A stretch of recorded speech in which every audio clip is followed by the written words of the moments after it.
Assalamualaikum warahmatullahi wabarakatuh. Kembali lagi di channel saya, DMF Channel. Kali ini saya akan membahas soal latihan tes pegawai pemerintah dengan perjanjian kerja, yaitu PPPK Guru Pedagogik.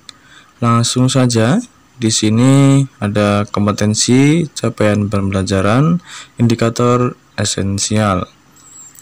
Untuk kompetensi ada yaitu perencanaan pembelajaran, kemudian capaian pembelajaran, merumuskan indikator kompetensi dan capaian pembelajaran berdasarkan standar kompetensi kelulusan. Dan indikatornya dengan mencermati standar kompetensi lulusan, peserta dapat merumuskan indikator kompetensi. Soal yang pertama, pada rancangan pembelajaran terdapat contoh kompetensi dasar, yaitu mengidentifikasi jenis, sifat, dan fungsi bahan alam dari tanaman untuk produk karya seni rupa dan kriya. Maka rumusan indikator yang bisa dikembangkan guru pada tingkatan kognitif mencipta C46 yang tepat adalah A. Mengelompokkan bahan alam dari tanaman pandan untuk produksi karya seni rupa. B. Menyebutkan fungsi tanaman pandan untuk produk karya seni rupa. C. Menjelaskan sifat tanaman pandan untuk produk karya seni rupa. D. Membedakan sifat tanaman pandan dengan tanaman suci untuk produk karya rupa. E. Membuat produk karya seni rupa dari tanaman pandan. Untuk pembahasan, untuk menjawab soal tersebut, peserta harus memahami tingkatan kognitif dengan kata kerja operasionalnya. Contoh, tingkatan kognitif C1 mengingat, C2 memahami, C3 menerapkan, C4 menganalisis, C6 mengevaluasi, C5 mengevaluasi, C6 menciptakan. Nah, kata kerja personal membuat termasuk dalam tingkatan kognitif C6 mencipta. Ya. Jadi jawabannya yang E. Membuat produk karya seni rupa dari tanaman pandan. Jadi harus hafal dulu C1 sampai C6. Kemudian soal nomor 2. Pada sebuah rancangan pembelajaran APP tertulis contoh rumusan indikator kompetensi, yaitu menjelaskan kondisi operasi sistem dan komponen perangkat keras. Jika seseorang pendidik akan menyusun sebuah menjadi tujuan pembelajaran, maka rumusan yang tepat adalah A, B, C, D, dan E. Di sini pembahasan unsur-unsur dalam merumuskan tujuan pembelajaran hendaknya memenuhi kaidah ABCDE. ABCD yaitu audience, behavior, conditional, degree. Setelah melaksanakan proses pembelajaran dengan menggali informasi melalui diskusi, siswa dapat menjelaskan kondisi operasi sistem dan komponen perangkat keras secara benar. Jawaban yang tepat adalah yang B. Ya. Oke, langsung ke soal selanjutnya. Nomor 3. Saat menyusun perencanaan pembelajaran pokok materi tentang unggas, seorang guru merumuskan tujuan pembelajaran agar siswa dapat mengidentifikasi hewan unggas, mengelompokkan dan membedakan jenis unggas. Adapun pilihan strategi untuk pembelajaran untuk menjelaskan materi kepada siswa tersebut, yaitu strategi pembelajaran edukatif. Mendasarkan tujuan dan strategi pembelajaran tersebut mencerminkan ragam pengetahuan dan jenisnya. A. Fakta, B. Prosedur, C. Keterampilan, dan D. Konsep, E. Prinsip. Berikut merupakan tabel untuk mempermudah dalam menentukan jenis materi. Jenis materi: fakta, konsep, prosedur, prinsip, keterampilan, aspek afektif, aspek motorik. Tujuan pembelajaran yang meminta siswa dapat mengidentifikasikan hewan unggas, mengelompokkan dan membedakan jenis unggas, termasuk jenis materi konsep. Ya, apabila siswa diminta untuk mengemukakan definisi, membedakan dua hal, mengklasifikasikan. Jadi jawabannya adalah yang D. Ya, jawaban D adalah konsep. Nah, ini harus dihafal ya. Dari fakta, konsep, produser, prinsip, tampilan, aspek afektif, dan aspek motorik. Kemudian soal selanjutnya nomor 4. Perencanaan pembelajaran yang menekankan pada proses keterlibatan peserta didik secara penuh dapat menemukan materi yang dipelajari dan dihubungkan dengan situasi kehidupan sehari-hari, sehingga mendorong peserta didik dapat menerapkan dalam kehidupan mereka. Pilihan strategi pembelajaran yang tepat yaitu jawabannya yang ini ada penjelasannya. Untuk menjawab soal di atas, peserta harus memahami model-model pembelajaran dan karakteristiknya. Seperti komparatif, adalah suatu strategi pembelajaran yang terstruktur secara sistematis, di mana siswa bekerjasama dalam kelompok-kelompok kecil dengan anggota antara 4-5 orang secara heterogen untuk mencapai tujuan-tujuan bersama. Problem solving merupakan rangka konseptual tentang proses pembelajaran yang menggunakan masalah-masalah real dalam kehidupan nyata, otentik, bersifat tidak tentu, terbuka dan mendua untuk merangsang dan menantang siswa berpikir kritis untuk memecahkannya. Inquiry dalam proses untuk memperoleh dan mendapatkan informasi dengan melakukan observasi atau eksperimen guna mencari jawaban maupun memecahkan masalah terhadap pertanyaan atau rumusan masalah dengan menggunakan berpikir kritis dan logis. Discovery learning adalah model pembelajaran yang melibatkan siswa secara aktif untuk mencari dan menyelidiki suatu permasalahan, sehingga siswa dapat menyimpulkan konsep dari pembelajaran yang telah dipelajari. Kontekstual adalah konsep belajar yang mengaitkan antara materi dan diajarkan dengan situasi dunia nyata siswa dan mendorong siswa membuat hubungan antara pengetahuan dan yang dimilikinya dengan penerapan dalam kehidupan mereka sehari-hari. Jawaban yang benar adalah yang E. Ya. Yaitu jawabannya kontekstual.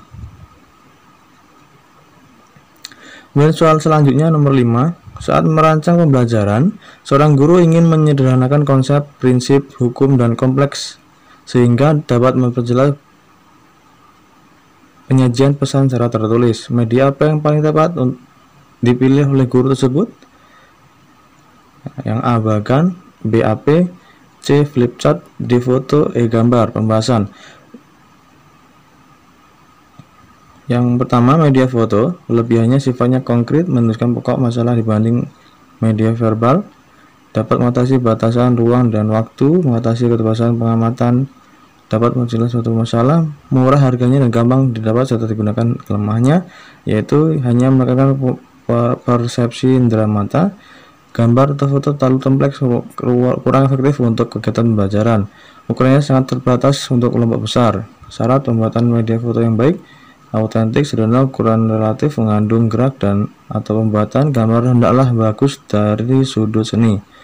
Sketsa adalah gambar yang disediakan draft kasar yang melukiskan bagian-bagian pokoknya tanpa detail.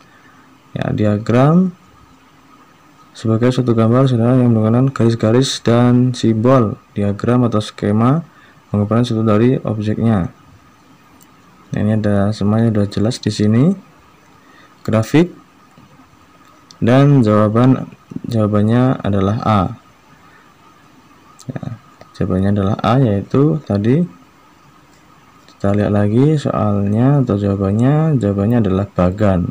Ya, karena di sini untuk pembelajaran seorang guru ingin menyederhanakan konsep, prinsip, hukum yang kompleks. Ya, jadi Bagan, cukup Bagan saja dijelaskan secara mendetail.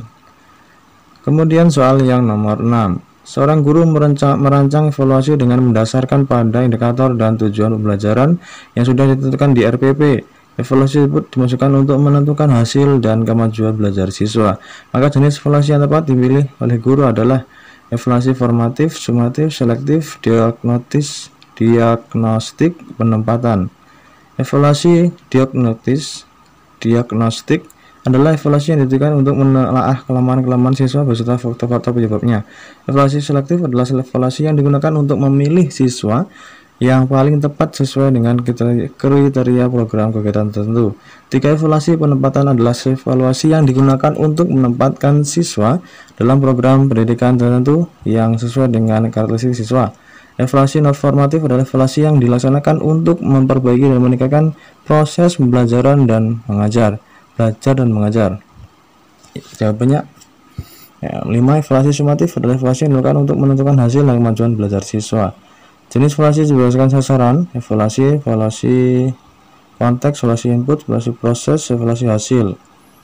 Jenis evaluasi berdasarkan lingkup kegiatan pembelajaran. Ya, ini ada jenis evaluasi berdasarkan objek dan subjek evaluasi. Jawaban yang tepat adalah yang B. Kita lihat yang B tadi, evaluasi sumatif, ya, yaitu evaluasi yang dilakukan untuk menentukan hasil dan kemajuan belajar siswa. Oke, dan soal nomor 7. Seorang guru mencari materi dan media detail saat menyusun rencana pembelajaran. Materi dan media tersebut akan disampaikan pada proses pembelajaran dengan maksud agar siswa tidak mengalami kesulitan memahami pelajaran. Langkah apa yang harus dilakukan oleh guru saat memilih materi pembelajaran? Ya. Di sini ada pembahasannya. Langkah-langkah dalam memilih materi pembelajaran: mengidentifikasi aspek-aspek yang terdapat dalam kompetensi inti, kompetensi dasar, dan indikator. Mengidentifikasi jenis materi pembelajaran. Memilih materi pembelajaran yang sesuai atau relevan dengan KD dan indikator pencapaian. Memilih sumber materi pembelajaran. Sementara potensi peserta didik evaluasi dengan karakteristik daerah. Jawabannya yang benar adalah yang A, yaitu mengidentifikasi aspek-aspek yang dapat dalam kompetensi inti, kompetensi dan indikator. Jadi yang paling penting untuk sebelum Anda mengajar di kelas itu yang paling penting adalah mencari KIKD-nya, ada indikatornya ya guys. Oke, langsung soal nomor 8. Dengan mencermati silabus, seorang guru akan merancang pelaksanaan pembelajaran RPP sebagaimana yang tertuang dalam Permendikbud RI nomor 22 tahun 2016. Rencana pelaksanaan pembelajaran RPP mencakup sekurang-kurangnya. Jawaban yang tepat adalah yang di sini. Langsung saja saya percepat. Sangat banyak sekali materinya. Jawaban yang adalah yang E. Kemudian nomor 9, di sini soalnya sampai dengan, saya cek dulu. Oke, masih banyak soalnya. Nah, ini juga ada soal latihan. Ya, ini ada 1 sampai 30. Baik. Mungkin itu soal-soal pembahasan soal CPNS atau PPPK tahun 2021. Semoga bermanfaat. Silahkan jika Anda ingin minta nomor soal ini, silahkan hubungi WA saya. Akan saya cantumkan dalam deskripsi video ini. Terima kasih. Wassalamualaikum warahmatullahi wabarakatuh.